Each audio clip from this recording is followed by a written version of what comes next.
Psychology research के अनुसार gratitude और हैप्पीनेस का बहुत ही स्ट्रॉन्ग कोरिलेशन है। ग्रैटिट्यूड फॉलो करने वाले लोग हमेशा पॉजिटिव रहते हैं, वो गुड एक्सपीरियंसेस फील करते हैं, उनके रिलेशनशिप स्ट्रॉन्ग होते हैं और एडवर्स सिचुएशन के साथ वो स्ट्रांगली डील कर पाते हैं या बहुत अच्छे से डील कर पाते हैं। भारत देश में अलग अलग धर्म, जाति और पंथ है। हर धर्म की रिचुअल्स, मान्यताएं या फॉलोइंग्स अलग अलग है, लेकिन सभी धर्मों में एक बात कॉमनली बताई है, वो है ग्रैटिट्यूड।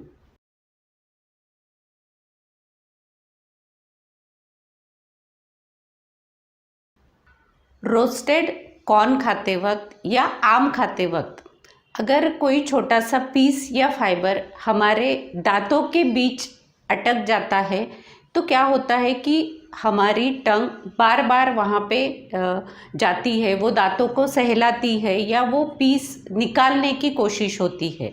यानी जो कुछ भी अटका है वो जब तक दांतों से निकलेगा नहीं तब तक हमें वो महसूस होते रहेगा, हमें फील होते रहेगा। लेकिन बाकी बचे जो मैक्सिमम दांत है जो अपना काम बहुत ही अच्छे से कर रहे हैं, जिसमें कुछ भी अटका नहीं है, क्या कभी हम उन दांतों को सहलाते हैं या हम फील करते हैं कि नहीं वाओ ये कितना अच्छे से काम कर रहे हैं? हम ये छोटी छोटी बातें नोटिस ही नहीं करते।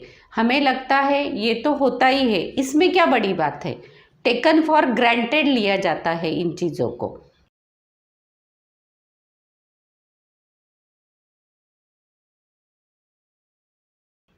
हमारे लाइफ में ऐसी काफ़ी सारी चीज़ें हैं कि जिसके लिए हमें ग्रेटफुल फील करना है, हमें ब्लेस्ड फील करना है, लेकिन हम उन चीज़ों को नोटिस ही नहीं करते हैं। जैसे अभी मैं सांस ले रही हूँ, क्या इसमें कोई बड़ी बात है? जी हाँ, बहुत बड़ी बात है, क्योंकि अभी इसी क्षण काफ़ी लोगों की सांस रुक गई है, उनका राम नाम सत्य हो गया है। तो ऐसी काफ़ी सारी चीज़ें हैं कि जिसे हमें नोटिस करना है, जो हमें ब्लेसिंग्स के तौर पर मिली है।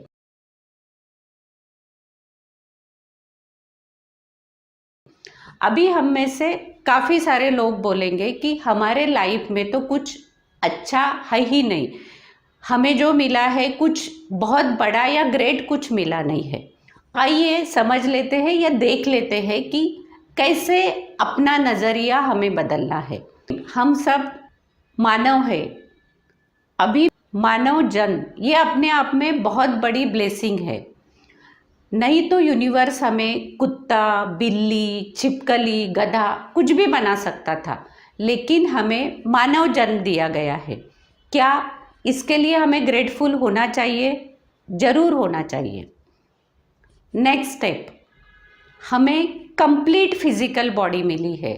2 पैर, 2 हाथ, 2 आँखें, नाक, कान सब अपनी जगह पर है और सभी अपना अपना काम बहुत अच्छे से कर रहे हैं, प्रॉपरली कर रहे हैं। ये भी बहुत बड़ी बात है, क्योंकि दुनिया में काफ़ी सारे ऐसे लोग हैं, किसी को हाथ नहीं, किसी को पैर नहीं, कोई देख नहीं सकता, कोई सुन नहीं सकता। तो ऐसा कुछ भी हमारे साथ नहीं हुआ है, हमें कंप्लीट फिजिकल बॉडी मिली है, इसके लिए भी हमें ग्रेटफुल होना चाहिए। नेक्स्ट, हमारे पास लविंग और केयरिंग पेरेंट्स है।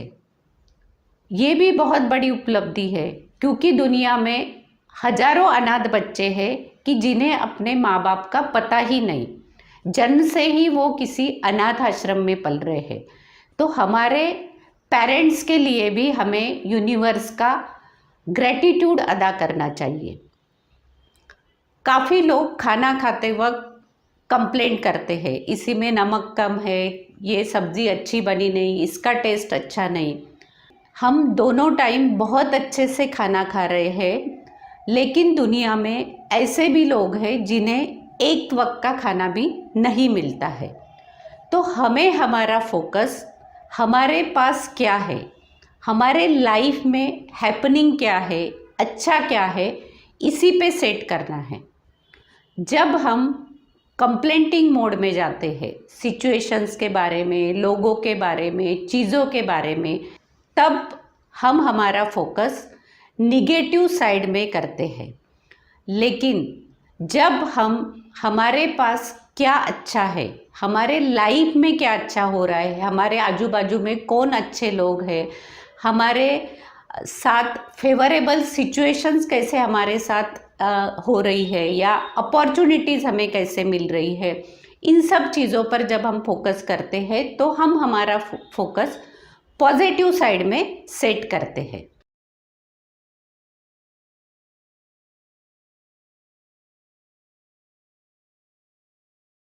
ग्रैटिट्यूड को हमारे जीवन में लाने के लिए हमें ग्रैटिट्यूड की प्रैक्टिस करनी होगी, यानी प्रैक्टिस से ही पॉसिबल होगा।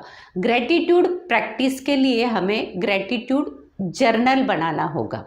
हमारे लाइफ के अलग अलग जो एरियाज़ है उसमें से एक एक एरिया पर हमें फोकस करना होगा, उसके डिटेल्स में जाना होगा, उसके बारे में डिटेल्स से सोचना होगा, नोटिस करना होगा, छोटी छोटी चीज़ें फील करनी होगी और उसके प्रति ग्रेटफुल होना पड़ेगा, ग्रैटिट्यूड एक्सप्रेस करना पड़ेगा। अभी ये अलग अलग एरियाज किस टाइप से हमें देखना है। जैसे पहला एरिया हम लेते हैं पीपल या लोग।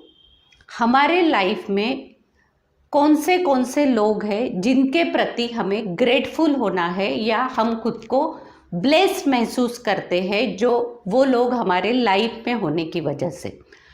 तो ये लिस्ट भी बहुत बड़ी होगी। जैसे हम हमारे पेरेंट्स से शुरुआत करते हैं कि पेरेंट्स ने हमें इस धरती पर जन्म दिया है, पेरेंट्स है, ग्रैंड पेरेंट्स है, रिलेटिव्स है, फ्रेंड्स है, नेबर्स है, कलीग्स है, टीचर्स है।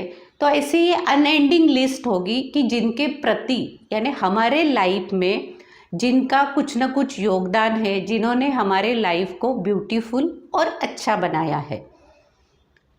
दूसरा पॉइंट हम लेते हैं नेचर। हमारे आजू बाजू में जो नेचर है, हम हर क्षण जो सांस ले रहे हैं, फ्रेश एयर मिल रही है, हमें ऑक्सीजन मिल रहा है, पीने के लिए बहुत अच्छा पानी मिल रहा है, फ्रूट्स मिल रहे हैं, वेजिटेबल्स मिल रहे हैं, तो ये सब हमें प्रकृति या नेचर की तरफ से मिल रहे हैं। प्रकृति हमें हर क्षण क्या सिखाती है? देना। प्रकृति ने हमारे पास से कभी भी कुछ लिया नहीं है, सिर्फ दिया है। तो ये प्रकृति, ये पॉइंट पर अगर हम फोकस करते हैं तो ऐसे काफ़ी सारी चीज़ें हमें समझ में आएगी कि प्रकृति की तरफ से हमें मिल रही है, जिसके लिए हमें प्रकृति के प्रति ग्रैटिट्यूड एक्सप्रेस करना होगा। उसके बाद में तीसरा पॉइंट आता है टेक्नोलॉजी। टेक्नोलॉजी हमारा लाइफ इजी और कंफर्टेबल करती है। एक जगह से दूसरी जगह पे जाने के लिए अलग अलग व्हीकल्स है, एक छोर से दूसरे छोर पे कनेक्ट होने के लिए मोबाइल्स है, हमारा काम सिस्टमेटिक और इफ़ेक्टिव वे में करने के लिए कंप्यूटर्स है। तो ऐसी काफ़ी सारे टेक्नोलॉजिकल टूल्स और चीज़ें हैं जो हमारा लाइफ बहुत ही रिलैक्स और कंफर्टेबल कर रही है। तो ये एरिया में भी हमें काफ़ी सारी चीज़ें मिलेगी कि जिसे नोटिस करके हमें उसके प्रति ग्रेटफुल फील करना है, हमें खुद को ब्लेस्ड फील करना है। तो ये जर्नल में हमें क्या करना है, ये एक एक एरिया लेकर एक एक एरिया की लिस्ट बनानी है। सिर्फ लिस्ट बना के ही नहीं होगा, वो हर एक चीज़ के बारे में हमें फील करना है, महसूस करना है, उसके प्रति ग्रैटिट्यूड एक्सप्रेस करना है। जिससे क्या होगा कि हम सभी अच्छी चीज़ों का क्रेडिट खुद लेने के बजाय दूसरे लोगों को, दूसरी चीज़ों को क्रेडिट देना सीखेंगे।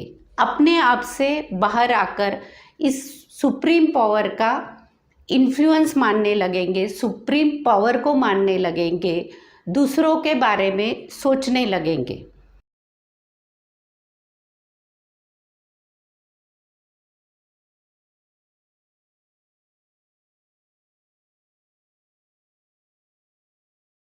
ग्रैटिट्यूड प्रैक्टिस से धीरे धीरे हमारा सोचने का, अलग अलग सिचुएशंस को परसीव करने का नज़रिया बदलेगा। हम हमेशा कंप्लेंटिंग मोड में जाने के बजाय, निगेटिव इमोशंस में जाने के बजाय पॉजिटिविटी, अपने आजू बाजू की पॉजिटिव चीज़ें, पॉजिटिव लोग, पॉजिटिव सिचुएशन, इन सब पर फोकस करना सीखेंगे। यानी हमारे एटीट्यूड में ये चेंज आएगा कि हम निगेटिविटी के बजाय पॉजिटिविटी की तरफ अट्रैक्ट होंगे, जिससे हमारे इमोशनल, मेंटल और फिजिकल हेल्थ पे काफ़ी पॉजिटिव इम्पैक्ट आएगा, जिससे हमारा ओवरऑल वेलबींग इम्प्रूव होगा और लाइफ सेटिस्फेक्शन बढ़ेगा।